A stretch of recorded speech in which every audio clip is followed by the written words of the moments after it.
नमस्कार, मैं सुशील बोध न्यूज इंडिया राइट से और मैं इस वक्त हूँ गाजियाबाद के अंदर। दैनिक आप अभी तक अखबार के ऑफिस पर हूँ। यहाँ पर एक प्रेस कॉन्फ्रेंस रखी गई है, उसी पर चर्चा करूँगा यहाँ के कुछ पदाधिकारियों से कि क्या मकसद है इस प्रेस कॉन्फ्रेंस का।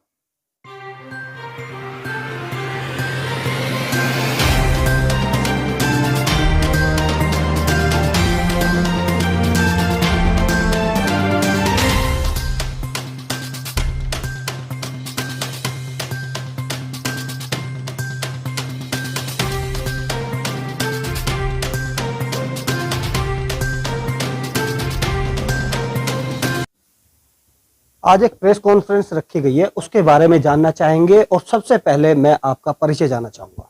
मैं एडवोकेट वसी अहमद, राष्ट्रीय अध्यक्ष ऑल इंडिया मुस्लिम मजलिस। एक पॉलिटिकल पार्टियों का जो मोर्चा बनाया गया है नेशनल फ्रंट के बैनर तले, मैं उसका संयोजक हूँ। और आज जो बैठक बुलाई गई थी उसमें सामाजिक तंजीमों को बुलाया गया था। सामाजिक तंजीमों को पोलराइज करने का काम किया कि सबको एक मंच पर लाया जाए और उनकी जो अपनी अपनी खिदमात अलग अलग फील्ड में हैं उनको एकजुट किया जाए, उनके बीच में तालमेल बिठाया जाए और सियासी तंजीमें उनको प्रोटेक्ट करें उन, ताकि समाज सेवा का काम जो है वो सुचारू रूप से आगे बढ़े। जब तक सारी तंजीमें एक जगह नहीं बैठेंगी, एक दूसरे के बीच में तालमेल नहीं होगा, तो समाज की सेवा में एक रोड़ा अटकता रहेगा।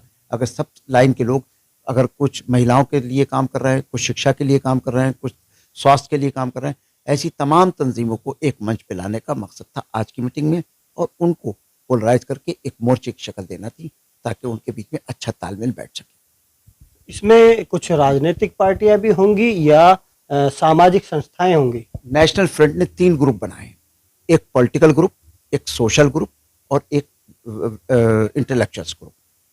पॉलिटिकल ग्रुप की बैठक 9 जनवरी को हुई थी, जिसमें छोटी छोटी पार्टियों को मिलाकर राजनीतिक दल जो रजिस्टर्ड हैं उनको इकट्ठा करके उनकी एक अध्यक्ष मंडल बनाया गया, जिसका संयोजक मुझे बनाया गया। दूसरा, आज सामाजिक तंजीमों को बुलाया गया था। सामाजिक तंजीमों का आज मोर्चा बनाया गया, जिसके संयोजक इमरान खान साहब को बनाया गया। इसी तरीके से एक इंटेलेक्चुअल विंग बनाई गई है जो इंटेलेक्चुअल ग्रुप से बात करेगी और उनको जोड़ने का काम करेगी ताकि ये तीनों ग्रुप अलग अलग लाइन पे काम करें। तीसरे ग्रुप की मीटिंग होनी बाकी है।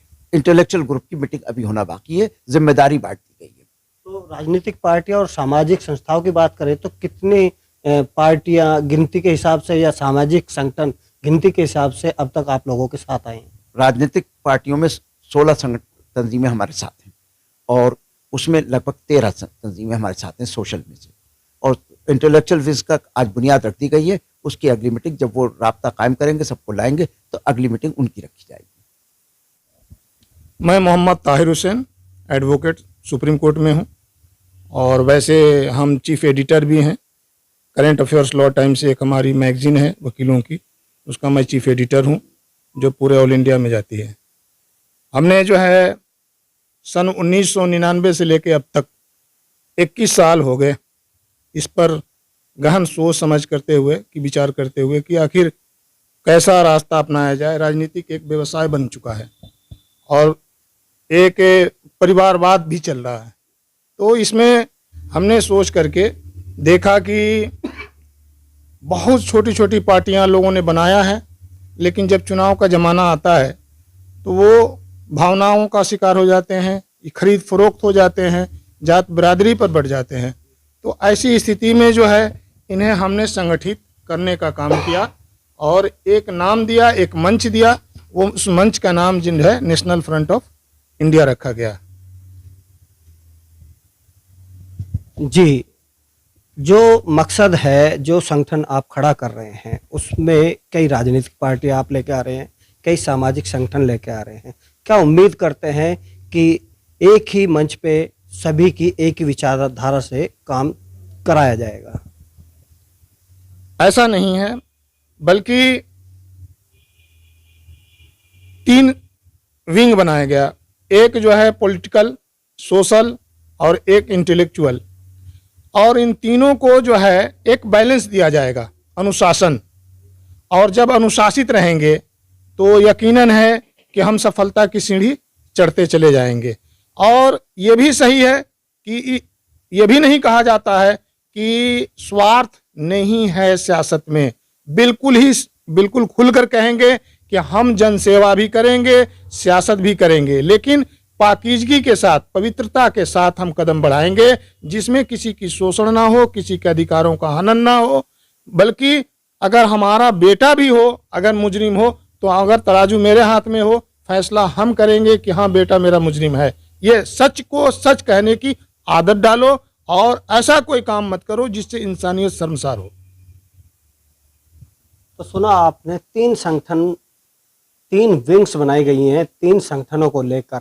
अब देखना होगा भविष्य में कि किस तरह से ये तीन विंग एक मंच पर आकर काम करेंगी और क्या होगा इन विंग्स का आने वाला भविष्य।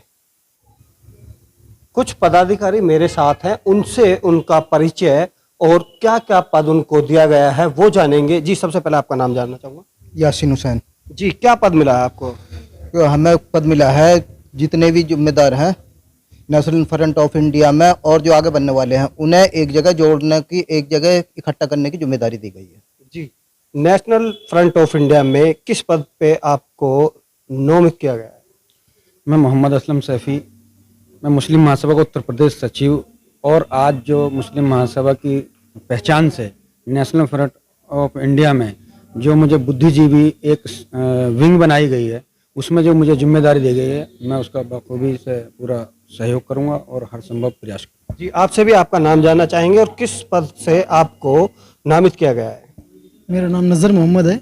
मैं मुस्लिम महासभा की मंच से जो मुझे जिम्मेदारी दी है मैं उसे बखूबी निभाऊंगा और जो भी जिम्मेदारी मुझे दी है वो निभाऊंगा। कुछ और साथी भी हैं, उनसे भी जानेंगे। सबसे पहले आपका नाम जानेंगे और किस पद से आपको नवाजा गया है। जी, मेरा नाम हाजी नाजिम खान है। मैं मुस्लिम महासभा से उत्तर प्रदेश प्रभारी हूं। जिस मुस्लिम महासभा की तरह मुझे नेशनल फ्रंट ऑफ इंडिया के अंदर मीडिया कोऑर्डिनेटर बनाया गया है। ये सब मुस्लिम महासभा का ही बहुत बड़ा योगदान है जो आज मुझे नेशनल फ्रंट ऑफ इंडिया के अंदर मीडिया कोऑर्डिनेटर की अहम जिम्मेदारी से दी गई। क्या है ये मुस्लिम सभा और क्या सिर्फ मुस्लिम सभा ये सिर्फ मुसलमानों के लिए ही काम करती है या किसी और वर्ग के लिए भी काम करती है? देखिए, मुस्लिम महासभा जो है सब समाज के लिए काम करती है, चाहे उसमें हमारे हिंदू भाइयों, मुस्लिम भाइयों, सिख भाइयों, ईसाई भाइयों। हमारा नारा है कि हिंदू मुस्लिम साथ चलेगा, एकता का राज चलेगा। मुस्लिम महासभा सब समाज को लेकर सबकी खिदमत एक खल्क कर रही है। तो मुस्लिम महासभा का एक तंजीम जो है, एक नाम है मुस्लिम, कि मुस्लिम समाज जो है अपने सारे समाजों की खिदमत कर रहा है, वो सब समाज को एक साथ लेकर चल रहा है, इसलिए मुस्लिम महासभा है। इस पद पे आज आप एक यहाँ पे जो प्रेस कॉन्फ्रेंस रखी गई है, किस संस्था से और किस उस संस्था में किस पद पे आपको रखा गया है? जी, मैं मोहम्मद शकील अकवी मुस्लिम महासभा से हूँ और पद तो जो भी अध्यक्ष देंगे उस पद पर काम करूँगा। जो भी अध्यक्ष का आदेश होगा वो काम करेंगे और मैं जो है जैसा भी आदेश के अनुसार काम करूँगा। ये सभी साथियों का एक परिचय हुआ कि किस तरह से इन लोगों को यहाँ पर पद दिए गए हैं और सभी का एजेंडा एक ही है, ईमानदारी से उस पर चलने का और उस पर काम करने का। मेरा एक सवाल आपसे, मैं एक सवाल जानना चाहूँगा कि किसान आंदोलन को 52-53 दिन हो चुके हैं और किसान आंदोलन में सरकार जो है किस तरह से रवैया किसानों के प्रति अपनाए हुए है, उसको किस नज़र से देखते हैं आप? देखिए, जो सरकार ने जो रवैया अपनाया किसानों के खिलाफ, ये एक बहुत ही निंदनीय है। जो आज ये आपको सबको मालूम है, पूरे देश को मालूम है कि पूरे उत्तर प्रदेश नहीं पूरे देश का किसान एकजुट है। अगर ये किसान विरोधी बिल ना होता, किसान के पक्ष का बिल होता, तो आज किसान सड़क पे ना आता। और मैं तो ये कह रहा हूँ कि किसान नहीं, इसका खामियाजा आज जो सर्दी, बढ़ती हुई सर्दी का तापमान, ये किसान का बेटा, किसान का बुजुर्ग, बच्चे, नौजवान जो झेल रहे हैं। मैं आने वाले वक्त में ये बता देना चाहता हूँ कि बढ़ती हुई गर्मी, जो आपको बढ़ती हुई गर्मी है इस किसान विरोधी बिल की, वो पूरे देश को झेलनी पड़ेगी, पूरी आवाम को झेलनी पड़ेगी। और चलते चलते एक सवाल करूंगा, मुस्लिम महासभा संघ जिसके आप कार्यकर्ता हैं, पदाधिकारी हैं, वो मुस्लिम महासभा संघ किसानों के लिए, किसानों के आंदोलन में कितना समर्थन करती है? मुस्लिम महासभा पूरे फुल समर्थन करती है। मुस्लिम महासभा के राष्ट्रीय अध्यक्ष अपने एक संगठन के साथ, एक टीम के साथ अभी प्रधानमंत्री के नाम राष्ट्रीय टिकैत साहब के लिए एक खून से अभी लेटर लिख के दिया था कि इस विरोध को, इस बिल को जल्द से जल्द वापस लिया जाए, वरना मुस्लिम महासभा सड़कों पर उतरकर आंदोलन करेगी और इस बिल की निरस्त करने की मांग करेगी, क्योंकि ये किसान विरोधी बिल है, जनता विरोधी बिल है, ये पूंजीपतियों के हित में बिल है। मुस्लिम महासभा इसका खंडन करती है और इसको वापस करने की मांग करती है हर संभव। आपसे जानना चाहेंगे, किसान आंदोलन को 52-53 दिन हो चुके हैं और सरकार जो है अपना जो रवैया किसानों के प्रति अपनाए हुए हैं उस पर मुस्लिम महासभा संघ के पदाधिकारी के नाते क्या कहना चाहेंगे? देखिए, ये जो सरकार है किसान विरोधी जो कानून लेकर आई है, किसानों का दमन करने के लिए आई है। तो हमारे अभी राष्ट्रीय अध्यक्ष हैं जनाब इमरान खान साहब, अभी दिल्ली बॉर्डर पर गए थे, प्रदेश सचिव असलम सैफी साहब भी साथ में थे और मुस्लिम महासभा का संगठन साथ में गया था। हमारे राष्ट्रीय अध्यक्ष ने अपने खून से एक लेटर दिया है प्रधानमंत्री के नाम और ये कहा गया है कि इस कानून विरोधी किसान बिल को रद्द कर दीजिए, क्योंकि अगर आज आपने किसान विरोधी कानून बिल रद्द ना करा तो पूरे देश का मुस्लिम महासभा का पदाधिकारी किसान भाइयों के साथ सड़कों पर संविधान के तहत अपने विरोध दर्ज कराएगा जबरदस्त तरीके। आगे की क्या रणनीति है मुस्लिम महासभा संघ की? देखिए, अगर ये किसान विरोधी बिल रद्द ना करा गया तो मुस्लिम महासभा बड़ी मजबूती के साथ किसान भाइयों के साथ बहुत पहले से डटी हुई है और ये जब तक डटी हुई रहेगी मैदान के अंदर, जब तक ये किसान विरोधी बिल पूरी तरीके से रद्द ना हो जाए। आप सभी से अनुरोध है, न्यूज़ इंडिया राइट्स को सब्सक्राइब करें, वीडियोस को लाइक करें, शेयर करें और कमेंट के जरिए अपनी राय दें। साथ ही बेल आइकन दबाना ना भूलें ताकि आप तक हमारे नए वीडियोस की जानकारी पहुंचती रहे।